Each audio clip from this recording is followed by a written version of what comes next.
जय हिंद, नमस्कार। Career view पर आपका बहुत बहुत स्वागत है। क्लास 12 फिजिक्स चैप्टर नंबर 9 किरण प्रकाशी की 9C पर है। देखो 9C चैप्टर का नाम क्या है? गोलीय पृष्ठ से अपवर्तन। 9A क्या पढ़े थे? प्रकाश का परावर्तन। 9B प्रकाश का अपवर्तन और 9C गोलीय पृष्ठ से अपवर्तन। ठीक, इसके पहले लास्ट टॉपिक हमने 9B प्रकाशिक तंतु खत्म किया था। वो क्वेश्चन इंपॉर्टेंट है, अच्छे से कर लेना। ये क्वेश्चन भी पेपर में आ चुका है, पीवाईक्यूज का ही है और इंपॉर्टेंट क्वेश्चन है। ध्यान समझना, टॉपिक क्या है देखो। गोलीय पृष्ठ के लिए अपवर्तन सूत्र। गोलीय पृष्ठ के लिए अपवर्तन सूत्र mu upon v minus 1 upon v बराबर में mu minus 1 divided by R. देखो, जैसे हमने अवतल दर्पण और उत्तल दर्पण के लिए सूत्र निकाला था, वैसे उत्तल पृष्ठ और अवतल पृष्ठ दोनों के लिए निकलेगा। ठीक, अवतल और उत्तल के लिए। तो पहले अपन अवतल पर निकालें। समझ आया? गोलीय पृष्ठ के लिए अपवर्तन का सूत्र। अब गोलीय पृष्ठ को गोलीय पृष्ठ किसे कहेंगे? जिसका परावर्तक पृष्ठ गोलीय होता है, इसको परावर्तक पृष्ठ गोली वाला कहते हो। लेकिन इस बार अपवर्तन की घटना पढ़ रहे हैं, तो जिसका अपवर्तक पृष्ठ कैसा है? गोलीय है, उसको क्या कहेंगे? गोलीय पृष्ठ। और जिसका अपवर्तक पृष्ठ दबा हुआ है वो अवतल गोलीय। जिसका अपवर्तक पृष्ठ उभरा हुआ है वो उत्तल गोलीय। समझ में आया? तो इसमें बेसिक्स में बस वही था। अवतल गोली और उत्तल गोली किसे कहते हैं ये तो हमने पहले ही जान रखा है। सिर्फ परावर्तक की जगह इस बार क्या आ गया? अपवर्तक, क्योंकि परावर्तन की घटना की जगह अब हम अपवर्तन की घटना देख रहे हैं। समझ में आया? ये हुआ उसका डायग्राम। देखो हमारे पास एपीबी। एपीबी क्या है? अवतल पृष्ठ है। एपीबी क्या है? अवतल पृष्ठ है। हो गया, माना एपीबी क्या है? एक अवतल पृष्ठ है जिसका ध्रुव क्या है? पी। जिसका ध्रुव पी और वक्रता केंद्र सी है। समझ में आया? माना एपीबी अवतल पृष्ठ का मुख्य परिच्छेद है जिसका ध्रुव क्या है? पी तथा वक्रता केंद्र सी है। समझ में आया? यहां तक क्लियर? इसके बाईं ओर वायु है। इसके बाईं ओर वायु तथा दाईं ओर, इसके बाईं ओर वायु और दाईं ओर म्यू अपवर्तनांक वाला कोई माध्यम है। समझ में आया? बाईं ओर हमने क्या लिया? वायु। बाईं ओर वायु और दाईं ओर म्यू माध्यम वाला कोई अपवर्तनांक ले ली। समझ में आया? म्यू माध्यम वाला कोई अपवर्तनांक। क्लियर हुआ? अब देखो इसके बाईं ओर मुख्य अक्ष पर या इसके मुख्य अक्ष पर बाईं ओर, इसके मुख्य अक्ष पर क्या है? बाईं ओर एक बिंदु ओ है। इसके मुख्य अक्ष के बाईं ओर एक बिंदु ओ है जिसका अपवर्तक पृष्ठ द्वारा या अपवर्तक तल द्वारा प्रतिबिंब आई बनता है। आई फॉर इमेज बता दिया था ना। समझ में आया? Theory clear? माना एपीबी क्या है? एक अवतल पृष्ठ है। एपीबी एक अवतल पृष्ठ है। उसके बाद जिसका ध्रुव पी वक्रता केंद्र सी है। इसके बाईं ओर वायु और दाईं ओर म्यू माध्यम वाला कोई अपवर्तनांक है। क्लियर? तो पैराग्राफ चेंज करके लिखना। माना अवतल पृष्ठ के बाईं ओर एक बिंदु ओ है। माना अवतल पृष्ठ के बाईं ओर क्या है? एक बिंदु ओ है जिसका अवतल पृष्ठ द्वारा प्रतिबिंब आई बनता है। समझ में आया? इसका अवतल पृष्ठ द्वारा प्रतिबिंब क्या बनता है? आई बनता है। अब देखो ओ से चलने वाली प्रकाश की किरण है। ओ से चलने वाली प्रकाश की किरण, इसको नहीं लिखना, मैं सिर्फ समझा रहा हूं ना। थ्योरी बस पेपर में इतना ही रहेगा। ओ से चलने वाली प्रकाश की किरण है, कहां पर टकराया? एम पर आपतित हुआ। अब अपवर्तन की घटना होगा तो ये क्या होगा? इस तरह से सीधे मतलब निकल जाएगा ना। ये हुआ अभिलंब, तो अभिलंब की ओर क्या होगा? झुक जाएगा। झुका है? समझ में आया? बस, तो ये वाली किरण अपवर्तक वाला है ना, मतलब ये आपतित हुआ और ये अपवर्तित हुआ और ये तो प्रतिबिंब वाला है। समझ में आ गया? अब क्या लगाओगे? अब देखो आपतन कोण और अपवर्तन कोण बताना पड़ेगा। आपतन कोण और अपवर्तन कोण देखो, ओ एम और सी। ओ एम सी ये कौन सा कोण बना है? ओ एम सी आई। आपतन कोण ये ये क्या है? आपतन कोण। और उसके बाद अपवर्तन कोण कौन सा होगा? अभिलंब और अपवर्तित, अभिलंब और अपवर्तित किरण के बीच जो कोण बनेगा उसको क्या कहेंगे? तो ये हुआ, ये क्या है?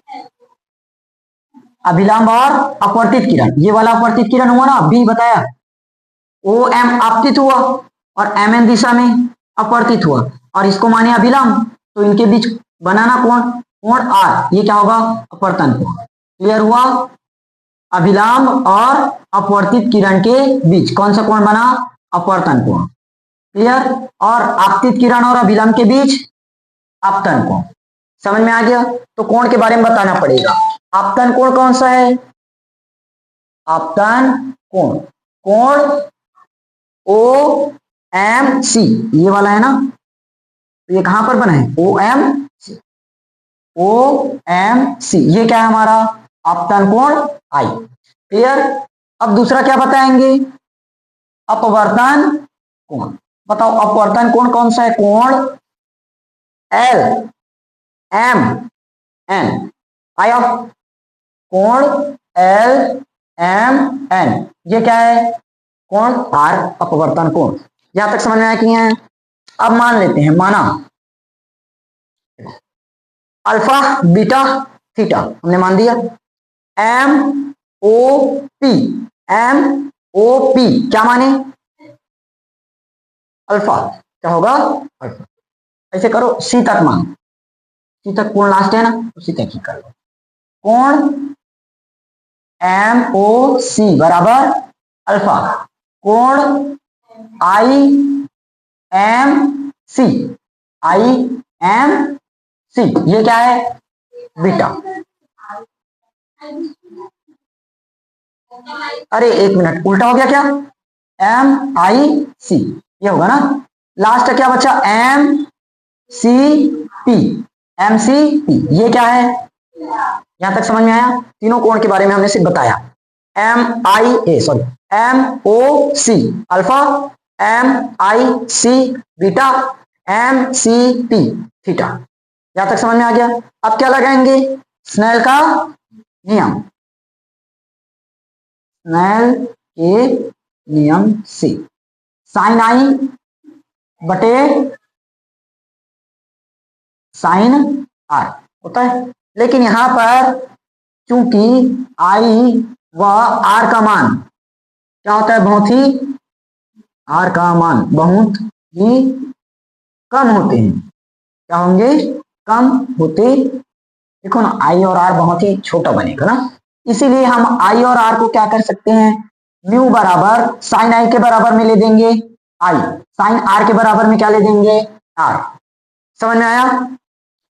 तो म्यू बराबर क्या बना? आई के बट्टे में आर। अगर मैं यहां से आई का मान निकाल दूं तो क्या मिलेगा मुझे? म्यू इंटू, समझ में आया ना? नहीं दिख रहा होगा तो इसको जो बोल रहा हूं उसको लिख लेना, इक्वेशन नंबर आई बराबर म्यू इंटू आर। समझ में आ गया? यहां तक चित्र एकदम बड़ा हो गया है, पूरा बोर्ड में तो चित्र ही बना दिया, सवाल कहां बनाए? ठीक, अब देखो हमें किसका किसका मान चाहिए? आई का मान चाहिए, आर का मान चाहिए, आई और आर। अब ध्यान से देखो, थोड़ा सा लॉजिक लगाओ। क्या लॉजिक? हम्म हम्म नहीं लग सकता? देखो, एक त्रिभुज लो, ओ एम और सी, ओ एम सी, मैं यहां अलग से बता देता हूं। ये वाला एम, यहां ओ, और इस जगह सी, है ना? ओ एम सी या एम ओ सी। एम पर कौन सा कोण बना? कोण आई। यहां पर कौन सा कोण बना? अल्फा बना है। और ये भुजा आगे की ओर बढ़ी हुई है, तो कौन सा प्रमेय लगा सकते हो? आई प्लस अल्फा बराबर थीटा, आई प्लस अल्फा बराबर थीटा, बहिष्कोण प्रमेय। याद आया?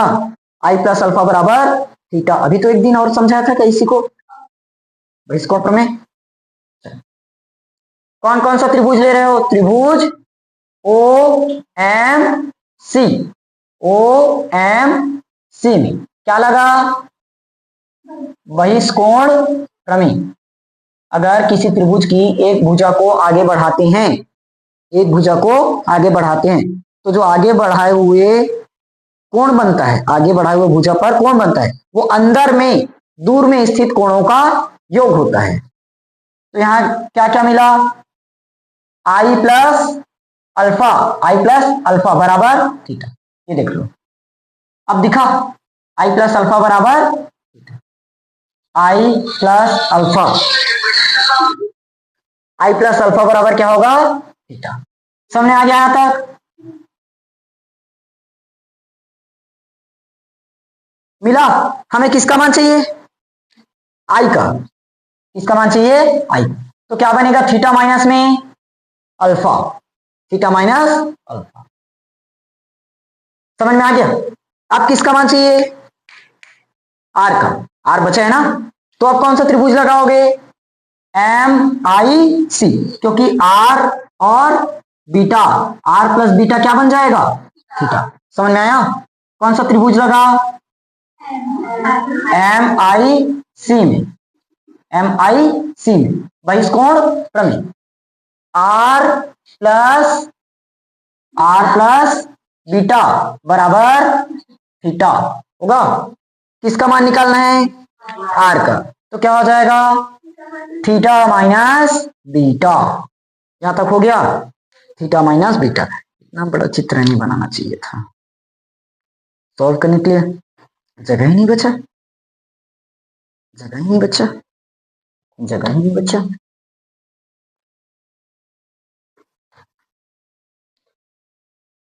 अभी पढ़ेगा ना, तो जितना नहीं पढ़ेगा उसको मिटा देते हैं। यहां तक समझ में आ गया ना?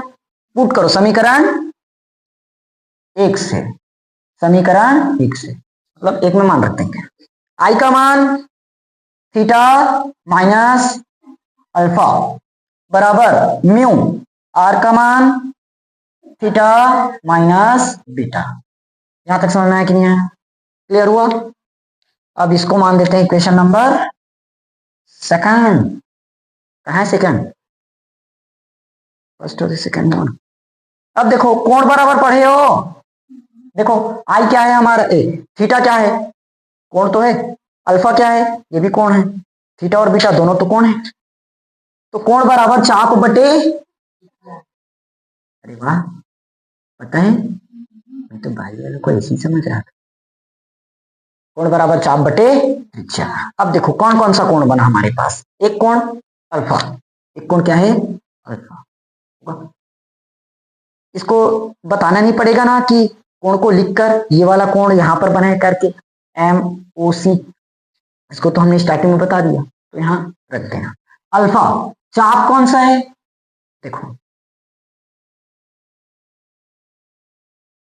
छोटा सा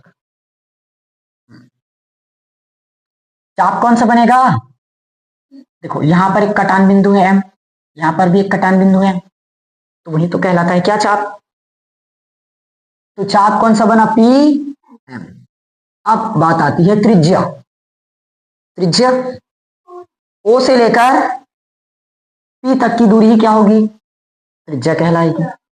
तो ओ से पी तक की दूरी क्या बननी चाहिए, देखो पी ध्रुव है और ओ क्या है हमारी वस्तु की दूरी, तो वस्तु की दूरी को किससे लेते हो, यू से, ठीक, इसको अभी दर्शाया था, मिटाया बस। तो यहां पर क्या आ जाएगा, पी एम, सीधा पी ओ करो, अभी लास्ट में पुट करो, पी ओ आया अल्फा। अब बीटा बताओ, बीटा, बीटा देखो बीटा चाप कौन सा होगा, चाप तो वही रहेगा पी एम बटे में त्रिज्या आई से पी, यानी कि पी आई हो गया। समझ में आया? और क्या बचा, थीटा, थीटा ये रहा, चाप तो वही रहेगा पी एम, तो इस बार त्रिज्या क्या बननी चाहिए, सी। क्या होगा, यहां तक समझ में आया कि नहीं आया, क्लियर हुआ? अब समीकरण 2 में सब वैल्यूज को पुट करो, थीटा का मान क्या निकाले, पी एम बटे सी पी बराबर, अच्छा माइनस है क्या, अल्फा का मान क्या है, पी एम के बटे में पी ओ, पी एम बटे पी आया बराबर म्यू, थीटा का मान PM बटे CP। चलो इसी हो गया। माइनस बीटा का मान क्या है? PM का बटे PI। समझ में आया कि नहीं आया? देखो अब यहां पर PM है दोनों में, यहां पर भी दोनों में PM है, क्या हो जाएगा? PM कॉमन होगा और कॉमन निकाल के मैं काट सकता हूं। काट लोगे एक लाइन अलग, कॉमन करना उसके बाद काटना, ऐसे डायरेक्ट मत काट दे। तो क्या बचा यहां पर? 1 बटे CP माइनस 1 बटे बराबर म्यू के बटे में PC माइनस म्यू के बटे में। समझ में आया? इसको हमने बाहर किया और म्यू को अंदर में गुणा किया, हो जाएगा। इसको आप नाम दे, कौन से इक्वेशन नहीं देंगे अभी फिलहाल, इतना जल्दी जल्दी फटाफट जितना हो सके उतना नोट करो। देखो C से P, C से देखो C से P तक की दूरी क्या होगी? अभी लिखवाया था मैं R, क्योंकि ये हमारी वक्रता त्रिज्या होगी। और P से O, P से O तक की दूरी हमने पता कर लिया क्या है? और P से I क्या है? प्रतिबिंब, I प्रतिबिंब है, इसलिए इसकी दूरी क्या बननी चाहिए? V। चिन्ह परिपाटी भी लगाना पड़ेगा ना, सब क्या है? दर्पण के बाईं ओर, तो सबका सब नेगेटिव होगा। CP चलो लिखते हैं, CP की दूरी क्या बननी चाहिए? माइनस का R होगा। P से O तक की दूरी क्या बननी चाहिए? माइनस का U, क्योंकि O मतलब ऑब्जेक्ट वस्तु। और PI मतलब इमेज प्रतिबिंब, प्रतिबिंब की दूरी V दर्पण के बाईं ओर, इसलिए माइनस। समझ में आया? ठीक, अब पूरा वैल्यू वहां पर पुट करेंगे और सीधा आंसर आएगा, निकालो। चलो पूरा वैल्यू पुट करो, 1/CP, CP का मान माइनस का R माइनस 1 बटे PO, PO का मान बराबर म्यू बटे PC, PC अरे P से C माइनस का वही है ना, फिर माइनस म्यू के बटे में, तुम लोग को देखकर भी बताने नहीं आता, PI माइनस का माइनस। समझ में आया? तो ये माइनस और माइनस मिलकर प्लस, तो 1 बटे U, और माइनस को मैं बाद में लिख देता हूं। समझ में आया? बराबर ये प्लस का होगा और माइनस का म्यू बटे, देखो हमें R को कॉमन करना है ना, नीचे में R है, मतलब R वाले को एक तरफ करो, R वाले को एक तरफ करें,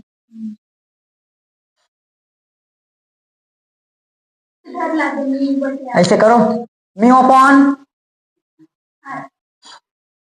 माइनस का 1 बटे R, इधर क्या है? प्लस का म्यू बटे R, बराबर क्या बचा? म्यू बटे माइनस का 1 बटे, दोनों में से क्या कॉमन? म्यू माइनस 1 बटे।